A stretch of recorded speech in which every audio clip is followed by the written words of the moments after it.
2.5 वर्षात आणि तुम्ही टीमवर्क बघितलं, बाहेर काढलं त्यांना गर्दी जास्त झाली. इतकं उत्तम टीमवर्क, हा टीमचा बिझनेस आहे. आणि आता तुम्ही जे पण करताय तिथे किती जणी आहेत ज्या हाऊसवाईफ आहेत, म्हणजे फक्त घर आणि किती वर्किंग वुमन आहेत ज्या जॉब करतात, वर्षभर मेहनत करतात आणि पगार वाढायची वेळ येते तेव्हा काय होतं, बॉस काय म्हणतो, किती वाढतं, 5,000 500 वाढवतो, 500. आणि त्याला असं वाटतं की आता हिने तर माझ्या किडनॅच घेतलंय, 500 वाढवतो आणि तुम्हाला 500 टोमणे भेटतात, बरोबर. आणि तुम्ही जी स्वप्न बघताय, मला खरं सांगा, तुम्ही 15,000 20,000 50,000 पण पगार घेत असाल, आज तुम्हाला प्रत्येकाला काही ना काहीतरी स्वप्न आहे, बरोबर आहे. तुमच्यापैकी किती जण इंटरनॅशनल फिरून आले, महाराष्ट्राच्या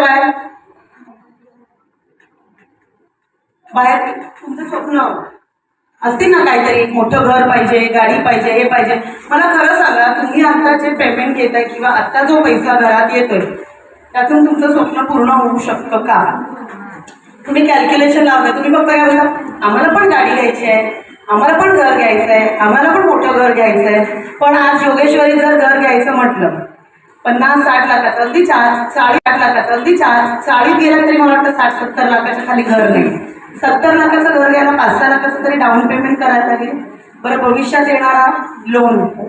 मग तुमचे मिस्टर कसे डेअरिंग करणार, त्यांच्या एकट्याच्या जीवावर जर आपण हे करायला गेलो तर होणार आहे का?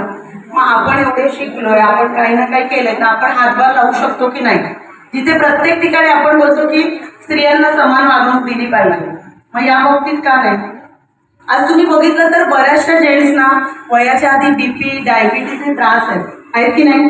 कारण त्या एकट्या व्यक्तीला घर सुद्धा सांभाळायचं आहे, आपले आई वडील, गाव, इकडचं, आपण मराठी माणसं बऱ्यापैकी, तुम्हाला माहिती आहे किती खर्च असतात. मग तो जर एकटा व्यक्ती करत राहिला तर आजार लागणार की नाही लागणार? मग जर तुम्ही त्यांना हातभार लावला तर आता वडाला कोण फेऱ्या मारताय, तुम्ही. माझा नवरा काय करेल, तो म्हणेल मला हीच बायको पाहिजे, बरोबर की नाही? सो मी जेव्हा या कॉन्सेप्टमध्ये आली, मला हा बिझनेस कळला आणि वाढत जाऊन आज एवढं इन्कम घेतलं स्वतःच्या नावावर. तुमच्याकडे गाडी कोणाकोणाकडे 4 व्हीलर स्वतःची तुमच्या नावावर आहे, मग तिला स्वतःची, ती नवऱ्याची. कारण तुम्ही जर तुमच्या नवऱ्याला, जेंट्स लोकांची एक खासियत आहे, 2-3 जण गाडीला हात पण लावायला देत नाही, बरोबर ना? माझा नवरा 2 व्हीलरला पण हात लावायला जायचं, मग मी 4 व्हीलर घेऊन टाकली स्वतःची, जी कुठेही घेऊन जायला मला कोणाला विचारायला लागत नाही. आणि 5-6 लाखाची गाडी घेईन असा विचार केला, पण 25 लाखाची महिंद्रा लक्झरी कार आज माझ्या नावावर आहे. इंटरनॅशनल टूर विन करून आले, सगळं फ्रीमध्ये.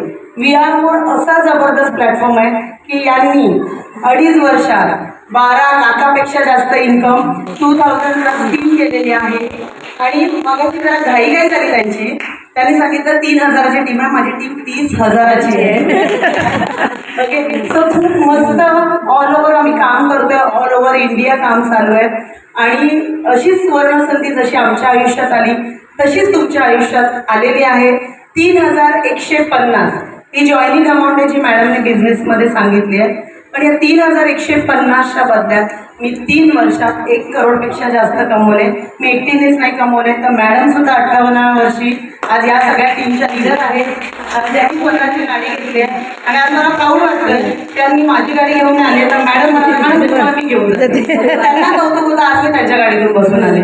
आणि ज्या बायका तुम्ही कसली चर्चा करता घरामध्ये, उद्या काय डबा करायचा, भाजी काय करायची, पण विरारच्या बायका कशावर चर्चा करतात माहितीये, कुठली गाडी घ्यायची, कुठला मॉडेल घ्यायचं, मॅडम मी कितीपर्यंतची गाडी, या सगळ्या चर्चा आणि ही सगळी स्वप्न VR मोडने बघायला शिकवलेत. आणि मला वाटतं तुम्हाला ज्यांनी इन्व्हाइट केलं ते तुमची ओळखीची आपली मराठी माणसं आहेत.